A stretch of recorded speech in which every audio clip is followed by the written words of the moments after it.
Alors j'ai perdu mes notes, mais c'est un réel privilège ce matin d'être parmi vous. Je ne l'ai pas dit la semaine dernière, mais l'église de la Servette, c'est l'église où j'ai grandi. J'ai assisté à cette église durant 20 ans, de tout bébé jusqu'à l'âge de 20 ans. J'étais dans la salle des bébés quand je suis arrivé ici. Et donc la dernière fois que j'étais ici, c'était il y a plus de 18 ans. Donc vous pouvez faire le calcul de l'âge que j'ai. Et je suis en train de chercher mes notes qui sont parties. Alors moi, je ne fais pas tout de tête. Je n'ai pas cette habitude-là. Donc, on va commencer aujourd'hui une série sur le livre des Actes.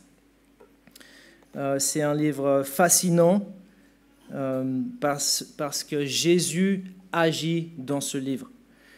C'est pas tant les actes des apôtres, j'ai envie de dire, c'est vraiment les actes du Christ ressuscité. Et on va le voir. Alors, je vous invite à ouvrir votre Bible dans Acte 1. Et ça va me donner le temps de chercher. Donc, cherchez Acte 1. Alors, où est-ce qu'il est passé? Acte 1, on va étudier ce matin les versets 1 à 14. Acte 1, 1 à 14.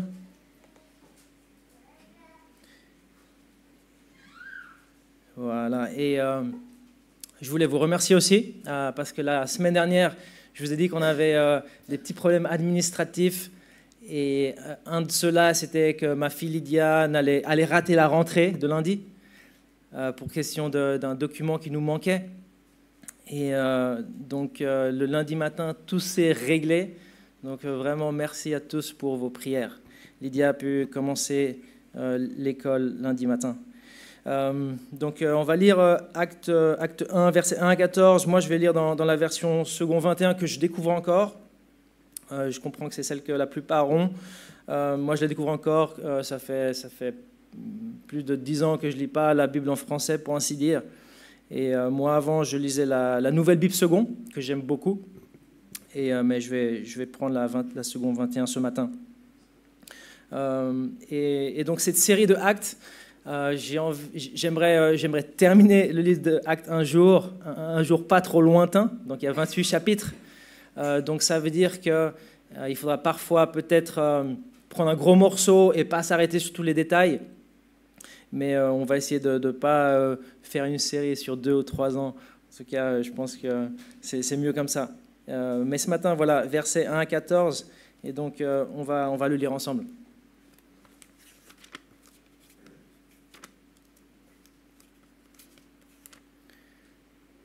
Cher Théophile, dans mon premier livre, j'ai parlé de tout ce que Jésus a commencé de faire et d'enseigner jusqu'au jour où il a été enlevé au ciel après avoir donné ses ordres par le Saint-Esprit aux apôtres qu'il avait choisis. Après avoir souffert, il se présenta à eux vivants et leur en donna de nombreuses preuves pendant 40 jours. Il se montra à eux et parla de ce qui concerne le royaume de Dieu. Alors qu'il se trouvait en leur compagnie, il leur recommanda de ne pas s'éloigner de Jérusalem, mais d'attendre ce que le Père avait promis. Ce que je vous ai annoncé, leur dit-il.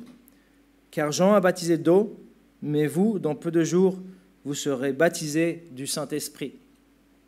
Alors que les apôtres étaient réunis, ils lui demandèrent, « Seigneur, est-ce à ce moment-là que tu rétabliras le royaume pour Israël ?» Il leur répondit, « Ce n'est pas à vous de connaître les temps ou les moments que le Père a fixés de sa propre autorité.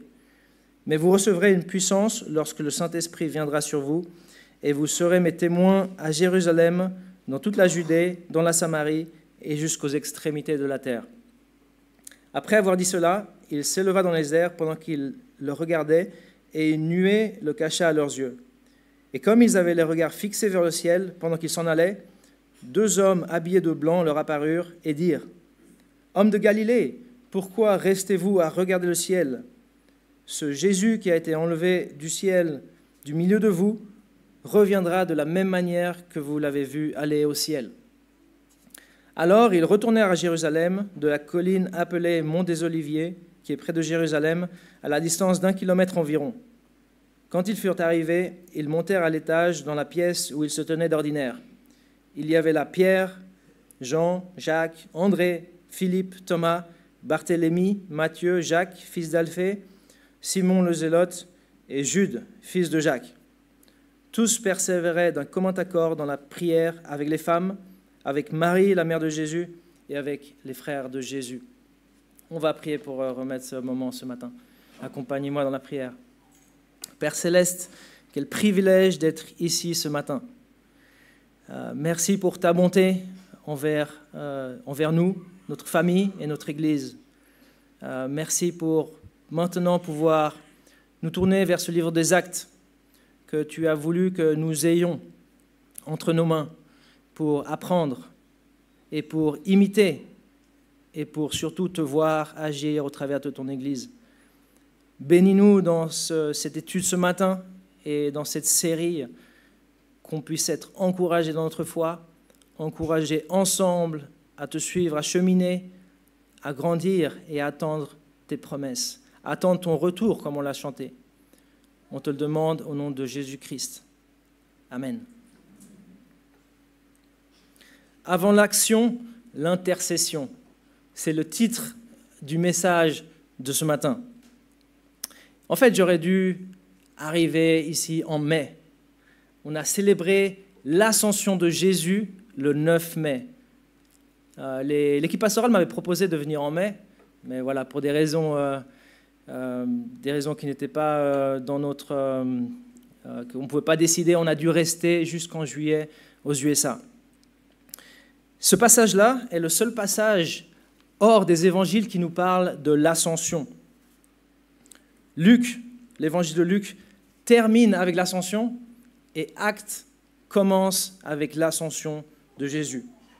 Il y a une vraie continuité entre ces deux livres, l'évangile de Luc et Actes. Dans les évangiles, nous voyons ce que Jésus a fait et enseigné quand il était sur terre.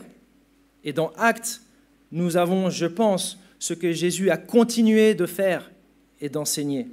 Voyez avec moi le verset 1. Voyez avec moi le verset 1.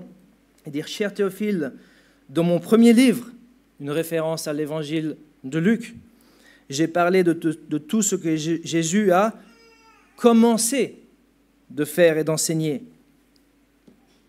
L'implication est que le livre des Actes est ce que Jésus a continué de faire et d'enseigner par son esprit et à travers l'Église.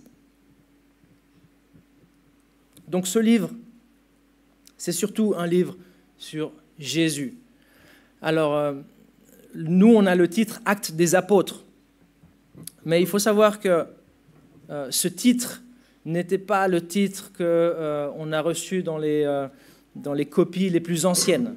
Le titre était simplement « Ax », « praxis » en grec. Et c'est vraiment, de mon point de vue, les actes du Christ ressuscité.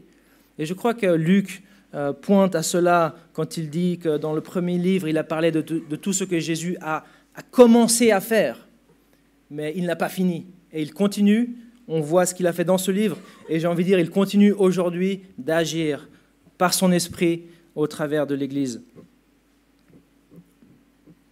Alors, on vient de parler du titre.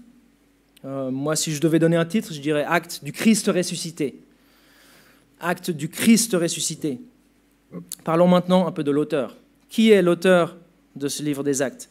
Et alors là, je vais répondre à des questions d'introduction un peu, il faut le faire au début. Ça ne va pas être que de l'introduction ce matin, on va se plonger sur le texte aussi. Mais voilà, c'est le premier message de la série sur Actes.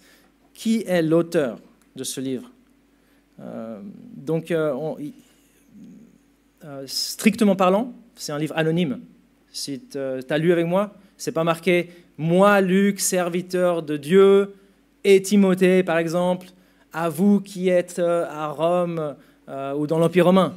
Ce n'est pas comme les lettres de Paul où Paul se présente, et on sait très bien que c'est Paul qui a écrit. Strictement parlant, c'est un livre qui est anonyme. Mais on a des bonnes raisons de croire que c'est Luc, le compagnon de Paul, le médecin bien-aimé, comme il l'appelle, qui a écrit, qui était aussi, selon toute probabilité, un croyant d'origine païenne. Alors pourquoi est-ce qu'on pense que Luc en est l'auteur? Eh bien, premièrement, on l'a dit, à cause de l'évangile de Luc. Mais pourquoi à cause de l'évangile de Luc? Parce que l'évangile de Luc est très très similaire dans le style, on le voit mieux évidemment dans les textes originaux, dans le style, il est similaire dans les thèmes, dans les grands thèmes, et aussi, comme on l'a vu, le livre des Actes prétend être la continuation de quelque chose qui a déjà été écrit, et ça fait référence sans aucun doute à l'évangile, l'évangile de Luc. Alors, si on accepte que Luc a écrit l'évangile de Luc, eh ben, il est normal de penser qu'il a aussi écrit Actes. D'ailleurs, les critiques de la Bible qui disent non, ce n'est pas Luc qui a écrit, même eux pensent que c'est la même personne qui a écrit l'évangile de Luc et Actes, à cause de ces similarités. Maintenant, il y a une autre chose qui nous pointe ou qui nous fait penser à Luc comme l'auteur. C'est les passages où il est question de nous. Les passages où l'auteur parle à la première personne du pluriel, nous. Alors on va le voir. Je vous invite à ouvrir votre Bible à Actes, au chapitre 16, versets 18 et 17. Pardon, Actes chapitre 16, à partir du verset 8. Alors aujourd'hui, vous allez beaucoup tourner les pages de vos Bibles. Moi, je suis plutôt vieille école, donc je vais vous faire chercher, non seulement aujourd'hui, mais dans les prochaines semaines.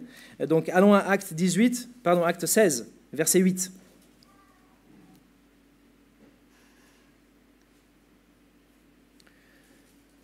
Alors je vais commencer au verset 8 et je vais lire, je vais continuer quelques versets. Voyez ce qu'ils disent. Ils traversèrent alors la Mysie et descendirent à Troas. Pendant la nuit, Paul eut une vision, un Macédonien lui apparut et le supplia, « Passe en Macédoine, secours-nous. » Voyez le verset 10. Suite à cette vision de Paul, nous avons aussitôt cherché à nous rendre en Macédoine, concluant que le Seigneur nous appelait à y annoncer la bonne nouvelle. Nous, l'auteur parle à la première personne du pluriel. Et ça continue. Verset 11. Après avoir embarqué à Troas, nous avons fait voile directement vers Samothrace et le lendemain vers Néapolis. Et ça continue. Vous voyez le verset 17. Elle s'est mise à nous suivre. Donc l'auteur était avec Paul dans son voyage missionnaire à Philippe. C'est ce qu'on voit ici dans ce passage où l'évangile arrive à Philippe. Et cette personne, cet auteur, était non seulement avec Paul quand il est allé à Philippe, mais il était avec Paul dans son 3e voyage missionnaire. Ouvrez vos Bibles à Acte 21, quelques pages plus tard, Acte 21. Acte 21, verset 1. « Après nous être séparés, nous avons pris la mer pour aller directement à Kos, etc., etc. » Et ça continue. Il parle à la première personne du pluriel. Et cette personne, l'auteur, était avec Paul, en fait, jusqu'à la fin du livre des Actes, jusqu'à que Paul est arrivé à Rome et qu'il a été emprisonné à Rome. Si vous voulez y aller, Acte 27, moi je vais le lire, Acte 27, verset 1. Quand notre embarquement pour l'Italie a été décidé, donc il dit notre embarquement, et là il va décrire ce voyage à Rome avec cette péripétie du naufrage, et ça continue, chapitre 28, verset 16, dit « À notre arrivée à Rome ». Donc l'auteur était dans l'équipe missionnaire de Paul et il l'accompagnait dans énormément de voyages, en particulier dans son voyage, dans son emprisonnement à Rome quand Paul a fait appel à César. Donc c'était quelqu'un qui était dans l'équipe missionnaire de Paul. À partir de là, on procède par élimination. On dit que l'auteur n'est pas une des personnes citées spécifiquement par son nom dans le livre des Actes. Par exemple, si on va à Acte 20, on revient à Acte 20, verset 4.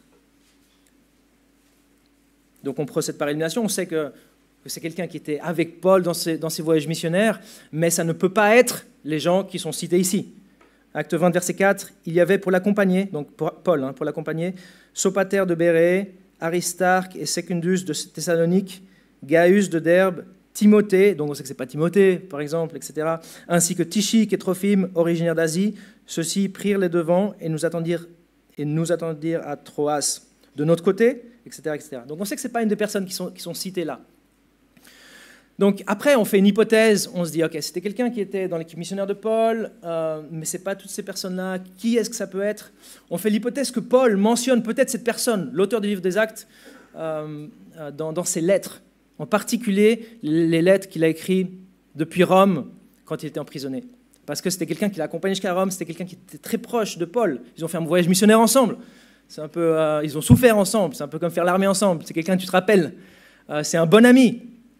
Donc on se dit, Paul peut-être cite cet auteur dans une des lettres qu'il écrit, et surtout les lettres qu'il écrit depuis Rome, depuis sa prison. Et quand on regarde Colossiens, c'est une d'entre elles. On voit que Paul dit un tel vous salue, une telle vous salue, et il dit Luc, le médecin bien-aimé qui est avec moi, vous salue. Et ça, on sait qu'il écrit depuis Rome, dans son emprisonnement. Et il y a aussi, je crois que c'est Philémon aussi qui mentionne le nom de Luc. Donc Luc est mentionné là. Donc à cause de ça, on procède par élimination, et voilà, il y a très peu de personnes, et Luc est une d'entre elles. Donc ce n'est pas une preuve totale, mais ça limite le nombre de personnes. Et après, on ajoute à cela simplement ce que croyaient les premiers croyants au 1er siècle. Et l'opinion unanime, c'était que Luc était l'auteur du livre des Actes. Donc vraiment, on n'a pas de bonne raison pour douter que c'est Luc qui a écrit ce livre. Alors voilà, on s'arrête là pour les questions d'introduction pour ce matin. On pourrait continuer de longues heures, mais ce n'est pas forcément le but. Et je préfère amener des éléments d'introduction petit à petit au fur et à mesure les prochains dimanches. Il y a énormément de choses à parler. Quel est le but du livre des Actes? Quel texte suivre, sachant qu'il y a des types de textes différents. Et quel est le découpage du livre? Est-ce qu'il y a un certain découpage à faire? On parlera de ça un peu les prochaines semaines. Maintenant, j'ai envie qu'on se plonge dans le texte. Alors, c'est un texte qui suscite bon nombre de questions. Premièrement, pour commencer, qu'est-ce que le baptême de l'Esprit? Et question peut-être encore plus pressante, étant donné l'essor du mouvement pentecôtiste aux États-Unis en 1900. Pourquoi des croyants sont baptisés du Saint-Esprit après leur conversion? Dois-tu chercher le baptême de l'Esprit si tu es un croyant, si tu as reçu Jésus-Christ comme Seigneur et Sauveur? Une autre question que suscite ce texte, c'est la question du royaume pour Israël.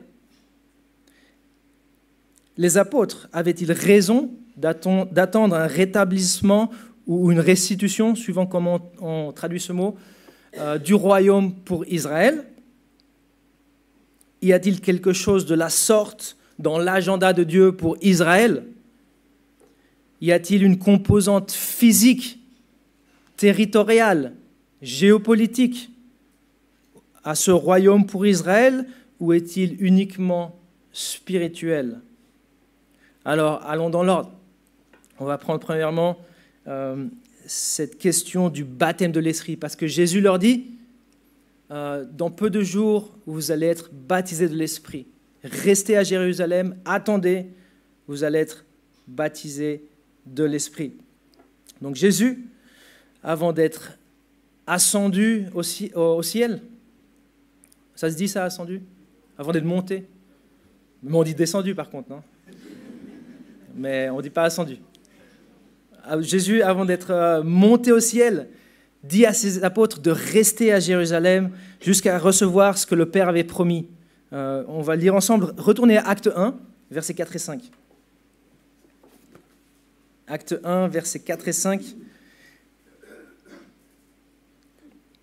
Alors qu'ils se trouvaient en leur compagnie, il leur recommanda de ne pas s'éloigner de Jérusalem, mais d'attendre ce que le Père avait promis. Ce que je vous ai annoncé, leur dit-il. Car Jean a baptisé d'eau, mais vous, dans peu de jours, vous serez baptisés du Saint-Esprit. Alors, si tu as déjà lu le livre des Actes, tu sauras que cette prédiction-là, elle s'accomplit très vite, elle s'accomplit dans Acte 2. Dans Acte 2, les apôtres et les disciples réunis sont baptisés du Saint-Esprit. Donc je ne sais pas si vous vous rendez compte, mais le livre des Actes, ici on l'a lu, est en train de dire que des croyants, parce que moi je pense que les apôtres étaient croyants, je pense que vous aussi vous le pensez, ils étaient déjà des croyants, que des croyants en Jésus-Christ, des chrétiens, ont été baptisés du Saint-Esprit après leur conversion, peut-être des semaines, peut-être des mois, peut-être des années après leur conversion. Moi je pense que Pierre a vraiment cru quand il a reconnu Jésus comme le Messie, le Fils du Dieu vivant, quand il a donné cette grande confession. On pense que ces apôtres étaient croyants déjà, pourtant ils ont été baptisés du Saint-Esprit après leur conversion. C'est ce qu'on voit ici dans ces chapitres 1 et 2. Et en grande partie, à cause de cela, certains pensent que le baptême de l'Esprit arrive après la conversion. Ils prennent cet épisode comme la norme, comme normatif pour aujourd'hui. Et on a une position commune chez les pentecôtistes qui dit que ce baptême de l'Esprit, définit ce baptême de l'Esprit comme on le voit là sur l'écran, une expérience de renouvellement spirituel parvenant après la conversion par laquelle une personne est baptisée du Saint-Esprit. Et certains diront que ce baptême est accompagné du parler en langue. Certains diront qu'il est donné aussi par l'imposition des mains. Et certains diront qu'il doit être recherché par tout croyant. Alors, question pratique. Doit-on chercher une expérience postérieure à la conversion appelée baptême du Saint-Esprit? Le baptême du Saint-Esprit coïncide-t-il au moment de la conversion ou s'agit-il d'une expérience post-conversion? Alors pourquoi je formule la question ainsi, avec le mot coïncide? Le baptême du Saint-Esprit coïncide-t-il avec la conversion? Arrive-t-il au même moment? Pourquoi est-ce que j'utilise ce mot coïncide? Eh bien parce que c'est la position historique de l'Église. Que le baptême du Saint-Esprit coïncide, arrive au moment de la conversion d'un croyant. Et on a la position classique ici sur l'image aussi. Expérience de renouvellement spirituel parvenant à la conversion par laquelle une personne est baptisée, immergée, remplie du Saint-Esprit. Alors quelle est la différence entre ces deux définitions? C'est une question. La différence, c'est quand est-ce que ce baptême arrive, n'est-ce pas? À la conversion ou après la conversion? Alors, ce que dit la position classique, c'est que si tu mets ta confiance en Jésus-Christ, si tu crois en Jésus comme Seigneur et Sauveur de ta vie, à ce moment-là, tu es régénéré, tu es sauvé, etc. Tu es baptisé de l'Esprit aussi. Tu es baptisé de l'Esprit et la position classique dit que le baptême de l'Esprit, c'est l'introduction de la personne dans le corps de Christ. Tu es introduit dans l'Église. Tu es un nouveau membre de cette Église invisible. Et cette position-là, la deuxième position, elle ne vient pas de nulle part. Premièrement, il y a 1 Corinthiens 12, 13. Je crois que j'ai mis là, oui. 1 Corinthiens 12, 13, qui nous dit que tous les chrétiens ont été baptisés de l'Esprit. Alors j'espère que je ne suis pas en train de vous perdre. On ne parle pas du baptême d'eau. On ne parle pas du baptistère ou d'aller au lac, etc. On parle du baptême de l'Esprit. Cette position classique dit que tous les chrétiens sont baptisés de l'Esprit. Pourquoi? En particulier à cause de 1 Corinthiens 12, 13, qui dit ceci. Nous avons tous, en effet, été baptisés d'un seul esprit, etc., etc. Tous. Ensuite, il y a le fait que dans le Nouveau Testament, dans les pages du Nouveau Testament, il n'est jamais recommandé, il n'est jamais exhorté aux chrétiens d'être baptisés de l'Esprit. C'est jamais dit « soyez baptisés de l'Esprit ». Par contre, c'est dit « soyez remplis de l'Esprit ». Merci. Jamais le chrétien n'est exhorté à être baptisé de l'Esprit. Alors moi, je crois comme ça aussi, comme la position classique en bas. Mais on a un petit problème avec cette position-là. Comment explique-t-on ce qui s'est passé il y a un peu moins de 2000 ans à Jérusalem, où on a les apôtres et les disciples qui étaient des croyants, moi je crois, je pense toi aussi tu crois, et qui n'ont pas été baptisés de l'Esprit quand ils ont cru. Ils ont été baptisés de l'Esprit le jour de la Pentecôte, Shavuot en hébreu, la fête des semaines, la fête des prémices, après leur conversion. Comment est-ce qu'on explique cela? En fait, la réponse, elle est simple. Le Saint-Esprit est une promesse pour l'époque du Nouveau Testament. Le Saint-Esprit est une promesse pour l'ère du Nouveau Testament, pour l'époque du Nouveau Testament. Il faut savoir que dans la Bible, la réalité de la Bible, c'est qu'en fait, l'histoire est divisée en époques. Il y a une époque avant l'Ancien Testament, il y a eu l'époque de l'Ancien Testament, qui a commencé avec Moïse, qui a duré 1500 ans environ, qui s'est terminée quand Jésus a inauguré la nouvelle alliance, cette époque de la nouvelle alliance, quand il a versé son sang. Il dit, ça c'est le sang de l'alliance qui a été versé pour vous. Cette nouvelle alliance, elle a démarré au 1er siècle, avec la mort, résurrection de Jésus et le versement de l'Esprit. Et depuis lors, on est dans cette période de l'histoire, l'époque du Nouveau Testament, ou l'ère néo-testamentaire. Nous, on y est encore. Donc, comment on explique que les apôtres et les disciples qui ont été baptisés de l'Esprit en acte 2, je m'avance un peu, tu dis pourquoi tu parles d'acte 2 maintenant, c'est pas acte 1, il y a beaucoup de choses pour acte 2, parler en langue, etc. Donc, je profite et on parle de ça maintenant parce que dans acte 1, on voit que Jésus leur dit, restez là, restez à Jérusalem, dans peu de jours, vous serez baptisés de l'Esprit. Donc, comment on explique qu'ils n'ont pas été baptisés de l'Esprit quand ils ont cru, mais seulement plus tard, il y a eu un intervalle entre le moment où ils ont cru et le moment où ils ont été baptisés de l'Esprit. Comment on explique ça?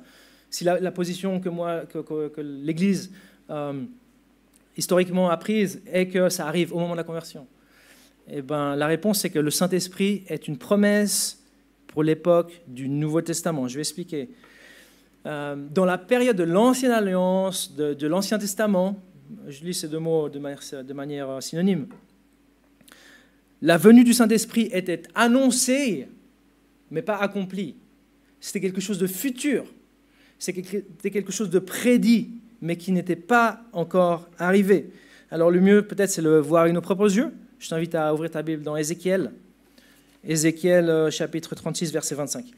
Donc Ézéchiel, c'est un des grands prophètes. C'est après la moitié de la Bible. Tu continues à avancer. Après la moitié de la Bible, tu vas trouver Ésaïe, Jérémie, Ézéchiel. Ézéchiel 36, au verset 25.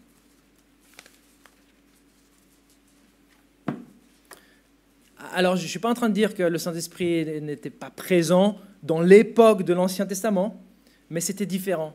C'était de manière ponctuelle sur certains individus. Ce n'était pas comme dans la période du Nouveau Testament, de manière généralisée, permanente sur tous les croyants. C'était différent, c'était de manière ponctuelle sur certains individus. Mais l'Ancien Testament, les pages de l'Ancien Testament prédisent que dans le futur, il y aura un déversement du Saint-Esprit sur tous les croyants. Et on va le lire dans Ézéchiel 36, 25. C'est un passage, il y en a d'autres. Ézéchiel 36, 25 dit « Je vous aspergerai d'eau pure et vous serez purifiés. » Ça, c'est un passage qui parle d'un temps futur. Ce qu'on lit là, ça a été écrit au 6e siècle avant Jésus-Christ. Parlant d'un temps futur, parlant de la purification, ça c'est le temps de la Nouvelle Alliance. C'est quand Jésus a versé son sang que les péchés ont été purifiés. « Je vous aspergerai d'eau pure et vous serez purifiés. Je vous purifierai de toutes vos impuretés et de toutes vos idoles. Je vous donnerai un cœur nouveau et je mettrai en vous un esprit nouveau. Je retirerai de votre corps le cœur de pierre et je vous donnerai un cœur de chair. C'est mon esprit que je mettrai en vous. Ainsi, je vous ferai suivre mes prescriptions, garder et respecter mes règles. Vous habiterez le pays que j'ai donné à vos ancêtres, vous serez mon peuple et je serai votre Dieu. » Et dans le passage principal, peut-être qui parle de la nouvelle alliance ou de l'annonce de la nouvelle alliance dans l'Ancien Testament, Jérémie 31, il est annoncé aussi ce renouvellement et que Dieu va faire quelque chose, va nous donner quelque chose, va intérioriser ce qui va nous changer, ce qui va permettre qu'on lui obéisse. Allons aussi à Joël 2. Joël 2, c'est un peu plus difficile à trouver, c'est un petit prophète. Alors si vous avez cette Bible-là, la Bible qui est là-bas à l'entrée, c'est à la page 588, si ça peut vous aider. Je me suis amusé à regarder le prix de la Bible. 1,50 € ou 2,50 francs. Le taux de change, il a bien changé, non ? 1,50 €, 2,50 francs. Achetez-la en euros. Donc, page 588 de la Bible pas chère. 588, on a Joël 2, et on va voir là aussi un passage qui parle d'un temps futur qui pour nous est passé. Hein. C'est un peu complexe. Pour nous, c'est l'époque, c'est quand Jésus est arrivé, mais c'est un temps futur parce que ce qu'on a lu dans Ézéchiel et ce qu'on va lire dans Joël, ça a été écrit des centenaires avant Jésus-Christ. Ézéchiel au 6e siècle, et Joël, je ne m'en souviens plus, mais c'était longtemps avant. On va aller à Joël 2,28, tout à la fin de Joël, ou à Joël 3, ça dépend des versions, le découpage est un peu différent. Page 588, en fait, dans cette version-là, c'est Joël 3, versets 1 et 2, qui dit « Après cela, je déverserai mon esprit ». Vous voyez le temps futur, hein, c'est quelque chose qui est futur pour les contemporains de Joël. « Après cela, je déverserai mon esprit sur tout être humain. Vos fils et vos fils prophétiseront, vos vieillards auront des rêves et vos jeunes gens des visions. Même sur les serviteurs et sur les servantes, dans ces jours-là, je déverserai mon esprit. » L'esprit va être déversé de manière abondante, mais dans un temps futur, ce temps qui démarre avec ce que Jésus-Christ a accompli, le temps de la nouvelle alliance. Question, pourquoi est-ce que Pierre, André, Jacques, Barthélemy, Thomas, tous les autres apôtres, pourquoi n'avaient-ils pas reçu le Saint-Esprit quand ils ont cru? La réponse est simple. Le temps n'était pas encore arrivé. L'époque de l'histoire où le Saint-Esprit devait être déversé était encore future au moment où ils ont cru. Donc on peut résumer l'argument en 3 points. Premièrement, le Saint-Esprit est une promesse pour l'époque néo-testamentaire, pour l'époque de la nouvelle alliance. Et les disciples et les apôtres qui ont été baptisés de l'Esprit en acte 2, mais en acte 1 qu'on a lu, Jésus leur dit, vous êtes baptisés de l'Esprit. Ces disciples-là, ces apôtres, eux, ils ont cru dans l'époque de l'histoire appelée Ancien Testament, Ancienne Alliance. Je ne sais pas si tu te rends compte, mais c'était pas trop différent que d'autres croyants comme David, comme le roi David, comme Jérémie. Ils vivaient dans l'époque de l'Ancienne Alliance. Alors bien sûr, nous on lit dans les pages du Nouveau Testament, mais l'époque de l'histoire dans laquelle ils ont cru, l'époque de l'histoire des évangiles, c'est l'Ancienne Alliance. Ils avaient cru en ce moment-là. Ça c'est le point 2. Les disciples qui ont été baptisés de l'Esprit en acte 2 ont cru dans l'ère de l'Ancien Testament. Puisqu'ils étaient des croyants vétérotestamentaires, je mets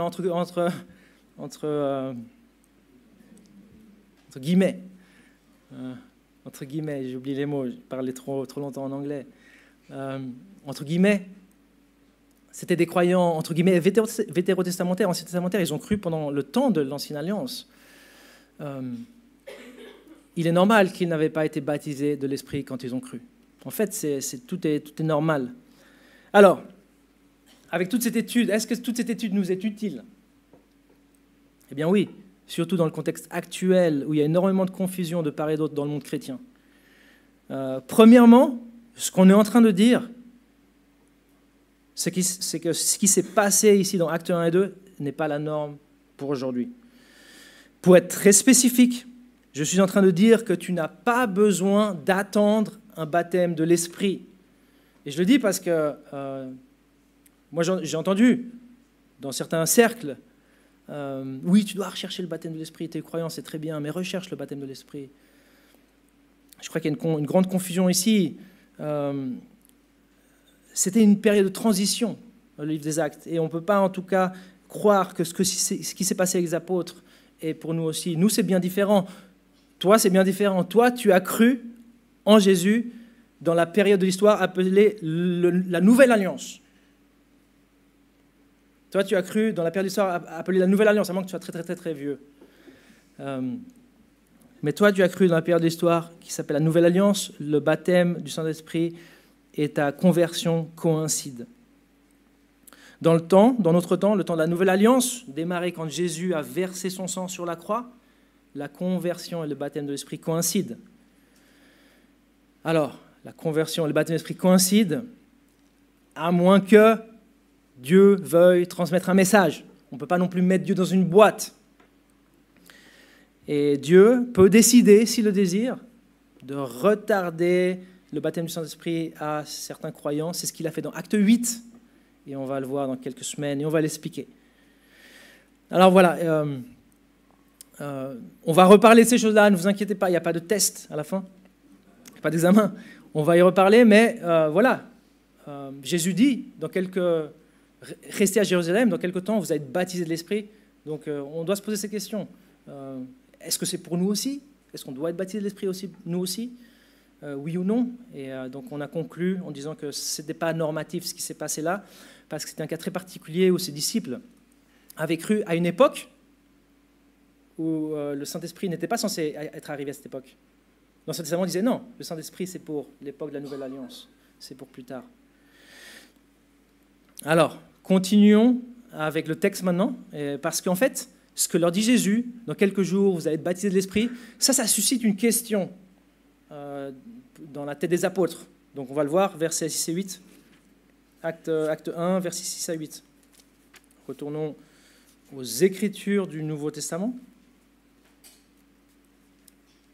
Acte 1, 6 à 8. Donc vous voyez ce que Jésus leur a dit, vous allez être baptisés, ça leur suscite une question. Ils disent, alors que les apôtres étaient réunis, ils lui demandèrent, Seigneur, est-ce à ce moment-là que tu rétabliras le royaume pour Israël? Et voyez la réponse de Jésus. Il leur répondit, ce n'est pas à vous de connaître les temps ou les moments que le Père a fixés de sa propre autorité, mais vous recevrez une puissance lorsque le Saint-Esprit viendra sur vous, et vous serez mes témoins à Jérusalem, donc la Judée, dans la Samarie et jusqu'aux extrémités de la terre.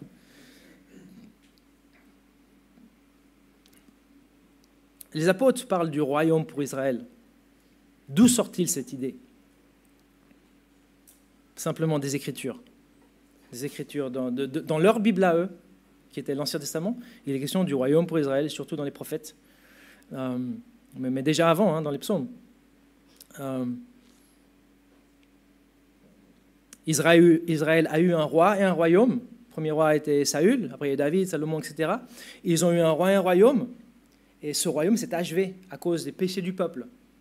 Au VIe siècle avant Jésus-Christ, pour Benjamin et Juda, pour les tribus du sud, ça s'est achevé. Ce royaume s'est achevé. Et à partir de là, ils ont été sous domination d'empires, différents empires. Et donc, au moment du récit, quand les apôtres font cette question, est-ce à ce moment-là que tu vas rétablir le royaume d'Israël? Ils sont sous invasion romaine. Le temps du royaume est bien loin dans la pensée collective de la population. C'est quelque chose que ça fait des centenaires et des centenaires que ça n'est pas arrivé. Et ils attendent. Pourquoi ils l'attendent? Parce que les prophéties parlent d'un royaume futur pour Israël. Et Dieu, aussitôt, il a apporté son peuple en exil à cause des péchés. Aussitôt, le royaume s'est terminé. Il a envoyé le prophète Jérémie pour dire qu'il va rétablir ce royaume dans le futur. Il y a un roi qui va régner. Qui est ce roi? Jésus-Christ pour toute l'éternité. D'où sort-il cette idée du royaume pour Israël et d'une restauration d'un royaume pour Israël des Écritures? Peut-être avait-il en tête Ésaïe 45, 14. Il y a énormément de passages, on va voir juste celui-là pour question de temps. Ésaïe 45, 14. Peut-être les apôtres pensaient à cela. Donc Ésaïe, c'est après les psaumes, un grand livre, le livre du prophète Ésaïe. Chapitre 45, verset 14. On est en train d'essayer de comprendre pourquoi les apôtres ont cette question, d'accord? Et la réponse est que l'Ancien Testament parle de cela, parle d'un rétablissement. Dieu a promis un rétablissement de ce royaume pour Israël. Peut-être les apôtres avaient en tête Ésaïe 45, 14 qui dit « Voici ce que dit l'Éternel, les biens de l'Égypte, ainsi que les profits de l'Éthiopie et des Sabéens, ces hommes de grande taille, passeront chez toi et t'appartiendront. Ces peuples marcheront à ta suite, ils circuleront enchaînés, ils se prosterneront devant toi et t'adresseront une prière. C'est chez toi seulement que se trouve Dieu, et il n'y en a pas d'autre. Les autres dieux ne sont que néant. » Ils savaient que ce temps n'était pas arrivé, donc ils se disent bon, bah, ça doit arriver. Jésus, au fait, est-ce que c'est à ce moment-là, quand tu vas déverser l'Esprit dans quelques jours, que ce temps-là qu'on lit dans les prophètes va s'accomplir? C'est pas une mauvaise question, moi je dirais. La question c'est, est-ce qu'ils comprenaient bien les prophéties de l'Ancien Testament? Est-ce qu'ils comprenaient bien ce qu'on vient de lire et toutes les autres prophéties qu'on n'a pas le temps de lire, qui parlent d'un rétablissement du royaume pour Israël? Est-ce que les apôtres avaient raison de croire en un royaume terrestre pour Israël? Moi, je pense que oui, mais certains théologiens pensent que non. Il y a un grand théologien que j'aime beaucoup. Il pense que non. C'est Jean Calvin. Jean Calvin, il croit que les apôtres ont faux sur toute la ligne quand il pose cette question. Il pense que l'attente des disciples, leur attente de ce royaume terrestre est une erreur, et une grosse erreur. Je crois que je ne l'ai pas dans mes slides, mais écoutez ce que Jean Calvin dit par rapport à cette question des apôtres. Et au fait, tu dis, comment on peut savoir ce que Jean Calvin dit par rapport à cette question des apôtres? Et Jean Calvin a beaucoup écrit, il a écrit un commentaire sur le livre des Actes. Si tu lis son commentaire sur ce verset, où les apôtres posent la question, en ce moment-là que tu vas rétablir le royaume pour Israël, Jean Calvin a écrit, et il dit, en parlant des apôtres, « Ils étaient merveilleusement rudes, vu qu'ayant été si parfaitement enseignés et d'un si grand soin pour l'espace de 3 ans, toutefois ils se montrent aussi ignorants que s'ils n'eussent jamais ouï un seul mot. Il y a autant d'erreurs en cette question qu'il n'y a de mots. Ils s'enquièrent du royaume, mais cependant rêvent d'un royaume terrien. » Moi, j'ai envie de dire pas si vite. Et un grand nombre de théologiens disent pas si vite. Voyons premièrement comment Jésus leur répond. Voyons la réponse de Jésus. Comment est-ce qu'il répond? Et la réponse de Jésus est intéressante. On l'a lu. Hein. Elle est là dans Acte 1. Acte 1, la réponse de Jésus, elle vient au verset 7. Il leur répondit, « Ce n'est pas à vous de connaître les temps ou les moments que le Père a fixés de sa propre autorité. » La réponse de Jésus était intéressante. Jésus laisse leur attente intacte. Jésus ne corrige pas leur attente, mais plutôt leur envie de connaître à l'avance le moment de l'accomplissement des prophéties. Alors, je suis sûr, je le concède, je suis sûr que pour Jésus, un rétablissement territorial et géopolitique d'Israël, ce n'était vraiment pas l'essentiel. Jésus, pour lui, c'était l'essentiel, c'était le rétablissement des cœurs, que son peuple revienne à lui, le rétablissement des cœurs, le règne spirituel, le règne de Jésus dans les cœurs des croyants. On le concède. Mais penser que les apôtres avaient tort de penser en un royaume géopolitique est problématique. Premièrement, comme on l'a dit, c'est le sens normal, le sens littéral des prophéties de l'Ancien Testament, et il y en a énormément. Deuxièmement, c'est problématique aussi de penser qu'ils avaient tort de penser en un royaume géopolitique, parce qu'ils avaient été 3 ans avec Jésus, enseignés par lui. Ils étaient des étudiants de Jésus. Et Jésus, son thème principal, c'était le royaume. Et il allait et il prêchait le royaume. C'est étonnant qu'il n'ait pas encore compris, après 3 ans d'être avec Jésus. En plus, ce qui est intéressant, c'est qu'à ce moment, au moment de cette question qu'il pose, les disciples avaient une bonne compréhension des Écritures.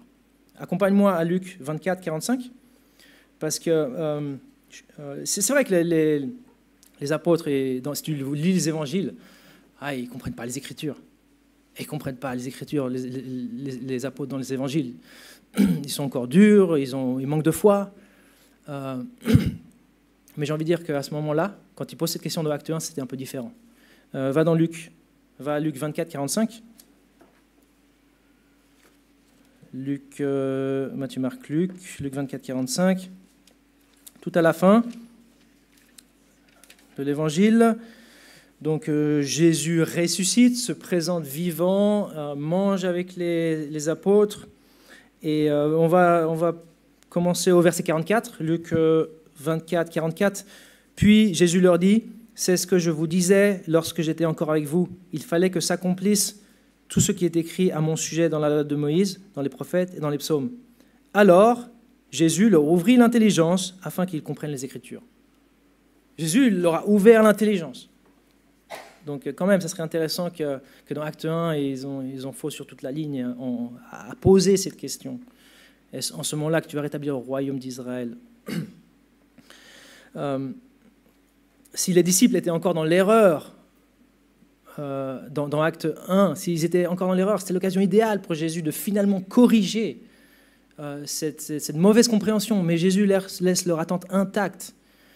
Il ne les corrige pas.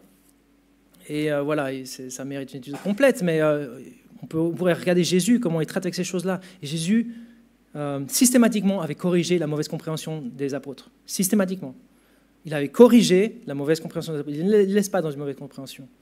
Il a corrigé leur mauvaise compréhension quant au lien entre péché et souffrance physique.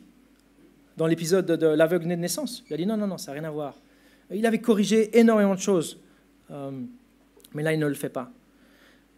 Un de mes professeurs sur ce sujet dit la chose suivante, que Jésus ait simplement choisi de ne pas corriger la profonde et persistante mauvaise compréhension des disciples quant à la nature du royaume n'est simplement pas plausible. Jésus avait systématiquement corrigé toutes les mauvaises compréhensions des apôtres. Donc on aura l'occasion de parler plus de cela. On devra le faire, parce que dans Acte 3, de nouveau, il est question de la restauration du royaume pour Israël. Mais pour Jésus, l'important, et on l'a dit, l'important, vraiment, c'est la mission. C'est la mission. Au verset 7 et 8, Jésus il dit, c'est pas à vous de savoir ces choses-là, mais vous allez recevoir une puissance quand le Saint-Esprit parviendra sur vous, et vous allez être mes témoins jusqu'aux extrémités de la terre. Israël va finalement être cette lumière pour les nations, cette lumière qu'il n'avait jamais été eue. Finalement, Dieu va accomplir cette promesse qu'Israël allait être la lumière pour les nations. Ils vont être les témoins de cette résurrection. Les 12 apôtres, les 120 disciples, après les 3000, c'est un reste d'Israël à ce moment-là. C'est tous les descendants d'Abraham, Isaac et Jacob qui croient. Et ils vont être cette lumière pour les nations. Pour nous, l'évangile va arriver premièrement en Samarie, puis avec Corneille, le premier non-juif comme toi et moi, puis Paul va à Rome, il avait l'espoir d'aller en Espagne pour prêcher l'évangile, et finalement c'est arrivé au bout du monde, ici, jusqu'à chez nous. Dieu a accompli sa promesse, mais ses disciples étaient chargés d'une mission. Et ils étaient chargés d'une mission, mais Dieu leur a dit, attendez jusqu'à ce que vous receviez cette puissance pour que vous puissiez être mes témoins. Et donc on va lire qu'est-ce qui se passe après que Jésus leur dit ça, versets 12 et 14. On voit ce que les apôtres font. Versets 12 et 14. Alors, ils retournèrent à Jérusalem, de la colline appelée Mont des Oliviers, qui est près de Jérusalem, à la distance d'1 kilomètre environ. Quand ils furent arrivés, ils montèrent à l'étage dans la pièce où ils se tenaient d'ordinaire. Il y avait là Pierre, Jean, Jacques, André, Philippe, Thomas, Barthélemy, Matthieu, Jacques, fils d'Alphée, Simon le Zélote et Jude, fils de Jacques. Tous persévéraient d'un commun accord dans la prière avec les femmes, avec Marie, mère de Jésus, et avec les frères de Jésus. Avec les frères de Jésus. C'est beau ça. Les frères de Jésus étaient là. Je ne sais pas si tu te rappelles, mais les frères de Jésus, eux, ils ne croyaient pas en lui. Ils ne croyaient pas en leur grand frère. Mais à mon avis, ils ont été obligés de croire. Ils ont vu leur frère mort sur la croix, et après ils l'ont vu vivant. Et ils ont cru. Donc eux, ils étaient, comme le dit le texte, avec beaucoup de femmes, et ça c'est un thème aussi chez Luc, la place des femmes dans l'Église, et ils persévéraient dans la prière d'un commun accord. Donc voilà, c'est le texte de ce matin. Et comme dans les textes narratifs, les textes descriptifs, il n'y a pas forcément d'exhortation explicite. Il n'est pas dit, voilà, aime ton frère, aime ta sœur. Il n'y a pas d'exhortation explicite. C'est à nous de savoir où sont les exhortations pour notre vie, puisque la parole de Dieu est utile, comme le dit Paul à Timothée, pour enseigner, convaincre, corriger et instruire dans la justice. Alors, qu'est-ce qu'on peut tirer de ce texte ce matin? Eh bien, premièrement, et ce n'est pas la chose principale, mais j'ai envie de le dire en passant. Premièrement, je crois qu'on peut s'examiner par rapport à notre relation avec Dieu. Je ne l'ai pas dit, enfin, je ne me suis pas attardé sur ça, mais le livre des Actes est adressé à Théophile. Théophile était certainement quelqu'un que Luc connaissait, une vraie personne. Mais ce qui est intéressant, c'est que son nom, Théophile, veut dire aimant Dieu ou ami de Dieu. Ami de Dieu, cher Théophile. Donc on peut prendre ce livre comme s'adressant à tout ami de Dieu, d'une certaine manière. Et alors on doit se poser une question. Et moi, et toi? Où te situes-tu? Es-tu un ami de Dieu? Si tu as Jésus-Christ, si tu l'as dans ton cœur, si tu as accepté son pardon pour toi, tu es un ami de Dieu. Tu es un ami de Jésus, Dieu le Fils. Parce que Jésus a dit, je ne vous appelle plus serviteur, je vous appelle ami. Je vous appelle ami. Es-tu l'ami de Dieu? Es-tu un ami de Dieu? Ce passage nous rappelle aussi l'importance d'accepter que dans la vie, on n'a pas forcément tout ce qu'on veut. Dans la vie, on n'a pas forcément tout ce qu'on veut. On l'a vu, et Jésus ne donne pas la réponse aux apôtres. Les apôtres disent, est-ce que ça sera en ce moment-là? Et Jésus leur dit, non, je ne voulais pas vous dire. Eux, ils veulent savoir quand, et Jésus leur dit, non, je ne te dirai pas quand. Je ne vous dirai pas quand. Je vous donne une mission. Je ne vais pas répondre à toutes tes questions, je ne vais pas forcément te donner tout ce que tu veux. Ce passage nous rappelle l'importance d'accepter que dans la vie, on n'a pas forcément tout ce qu'on veut. Paul aurait voulu que Dieu lui enlève cette écharpe dans la chair. Et à 3 reprises, il a prié. Et vous connaissez la réponse, ma grâce te suffit. Ma grâce te suffit. Dieu a ses buts dans ce qui nous arrive dans notre vie.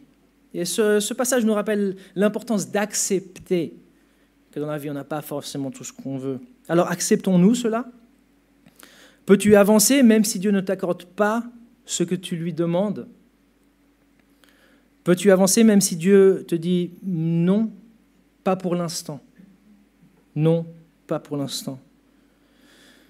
Peux-tu avancer même si Dieu ne répond pas à toutes tes questions? Ou dois-tu tout savoir et bien comprendre pour enfin confier en Dieu? Je te le dis, si tu veux attendre d'avoir une compréhension parfaite complètement pour confier en Dieu, ça ne va jamais arriver. À un moment donné, il faut croire. À un moment donné, il faut croire. Et par là, je ne suis pas en train de dire de mettre ton cerveau sur off. Non, on fait des recherches. Si tu doutes, je crois même que Dieu, si tu doutes, veuille que tu fasses des recherches sur la Bible, sur le christianisme, sur cette Bible qu'on a.